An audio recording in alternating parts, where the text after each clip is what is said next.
Pidana korupsi yang tengah diusut oleh Kejaksaan Agung saat ini terkait dengan korupsi pada pengadaan impor crude dan BBM produk oleh PT Patraniaga Subholding PT Pertamina.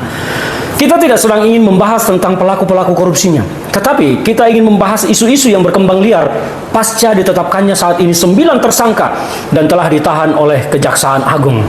Banyak pihak yang mulai memunculkan opini-opini baru, apalagi setelah Kejaksaan Agung menyampaikan bahwa akan membuka opsi memanggil Ahok Basuki Cahayapurnama yang pada saat peristiwa ini 2018-2023 menjabat sebagai Komisaris Utama PT Pertamina sebagai holding.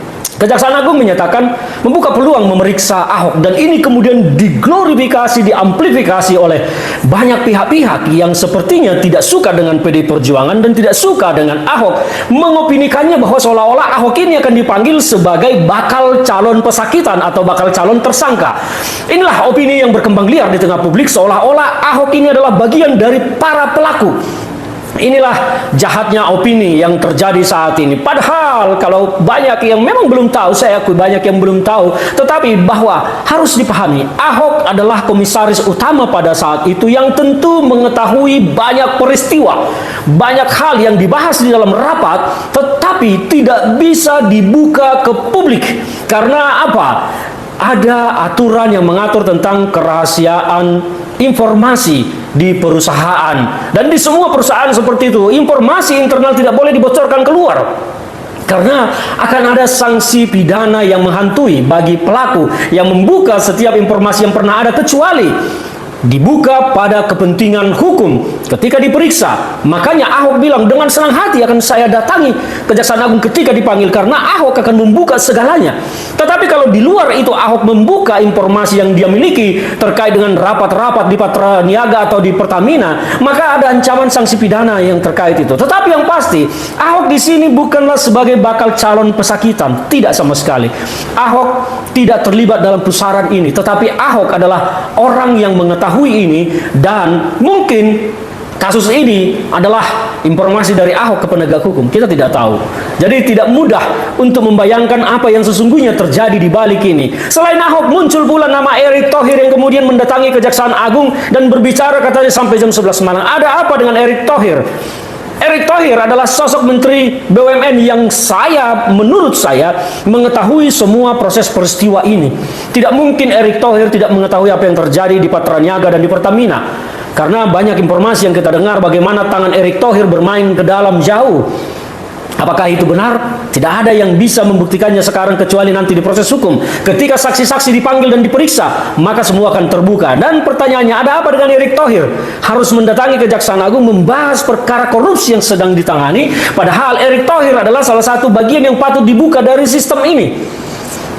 Nah, ini kan menjadi janggal, dan konyolnya Kejaksaan Agung menerima. Oke lah, kita maafkan untuk sesaat, tetapi kita akan melihat perkembangan kasus ini. Selain Erick Thohir, mengapa publik tidak menyoroti namanya Nike Widiawati, mantan Direktur Utama PT Pertamina Holding yang memimpin cukup lama, hampir 10 tahun. Dan pada saat peristiwa ini, peristiwa hukumnya 2018-2023, Nike masih menjabat sebagai Direktur Utama. Mengapa publik tidak mendorong nama Nike untuk diperiksa oleh Kejaksaan Agung? Tapi kenapa begitu bernafsu supaya Ahok yang diperiksa, supaya Ahok segera dijadikan pesakitan?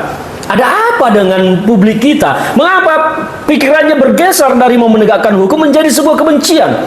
Kalau kita bicara penegakan hukum di sini, maka Oke, halo teman-teman, kembali lagi bersama saya di channel ini. Salam NKRI harga mati. Teman-teman, dalam video ini kita telah mendengarkan sebuah edukasi yang disampaikan oleh Ferdinand Huta Hayan.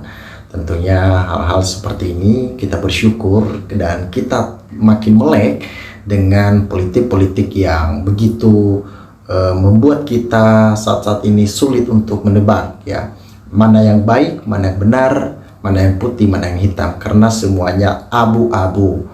Kita tidak tahu mana yang lebih kontras untuk kita dukung, karena kadangkala yang mereka coverkan itu adalah sesuatu gimmick-gimmick yang begitu luar biasa. Nah, ketika kita mendengarkan suatu korupsi besar di PT Pertamina, tentunya muncullah orang-orang yang pernah berkecimpung di sana ataupun seperti Ahok, dan lucunya saat ini malah Ahok yang diserang. Ya, saya nggak tahu siapa yang dungu. Ya, saya nggak tahu siapa yang dungu di sana. Tetapi yang penting yang kita tahu adalah PT Pertamina, oknum tertentu telah membuat suatu kesalahan besar yang telah membohongi masyarakat Indonesia.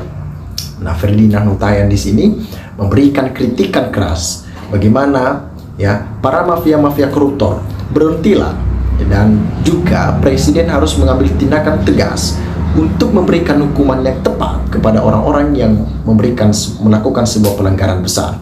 Nah, netizen Indonesia, mari bersatu mendukung Ahok dan tidak mendukung Hotman Paris. Hotman, ini bukan wilayahmu.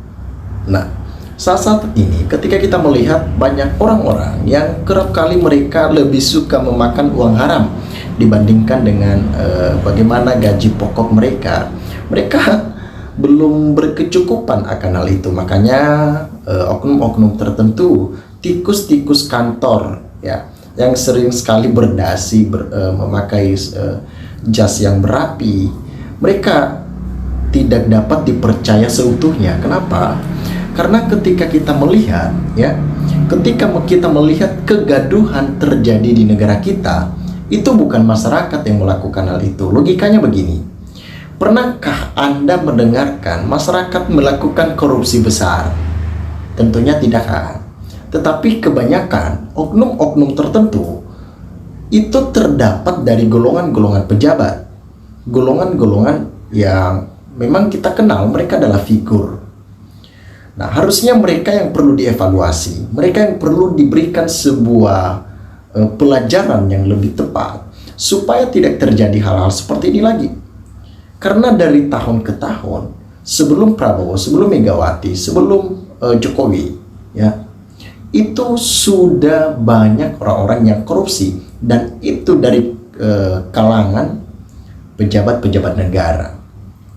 Jadi kalau kita mau bersih akan hal ini, ya ada satu terobosan yang memang sulit untuk dilaksanakan, yaitu harus hukuman mati bagi para koruptor.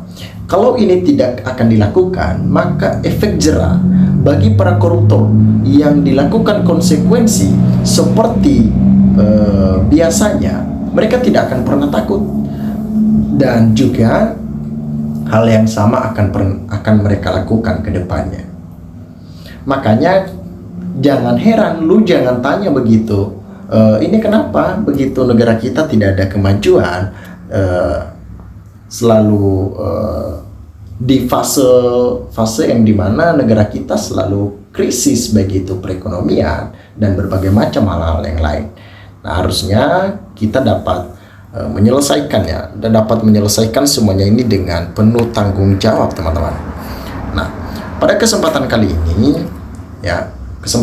teman-teman, kita harus lebih mendukung pemerintahan Presiden Prabowo supaya dapat menyelesaikan semuanya ini dengan tepat dan dengan baik. Itu yang kita inginkan. Nah, ketika muncul seorang pengacara kondang, yaitu Hotman Paris, mengkritik keras Ahok, lucu sekali di situ. Ngapain sih lu kritik Ahok begitu? Ahok kan secara sadar terang benderang membongkar orang-orang yang korupsi. Artinya dia pro kepada masyarakat. Nah, ngapain lu bela-belain gitu ya? Lu bela-belain ataupun lu mati-matian untuk belain orang-orang yang bersalah, sudah jelas-jelas bersalah. Ngapain begitu? Lu kayak kurang kerjaan aja begitu ya. Nah, Kejagung kita dukung mereka karena mereka dapat membongkar kasus yang besar seperti ini, dan harapan kita ke depannya semoga ini akan terus berlanjut bagaimana membongkar orang-orang yang korupsi, teman-teman. Nah, teman-teman, sahabat-sahabat dari Lensa Netizen, dimanapun Anda berada, silakan berikan tanggapan teman-teman di dalam kolom komentar ini, sehingga kita dapat bertukar pikiran antar satu dengan yang lain lewat kolom komentar ini. Terima kasih teman-teman, NKRI harga mati.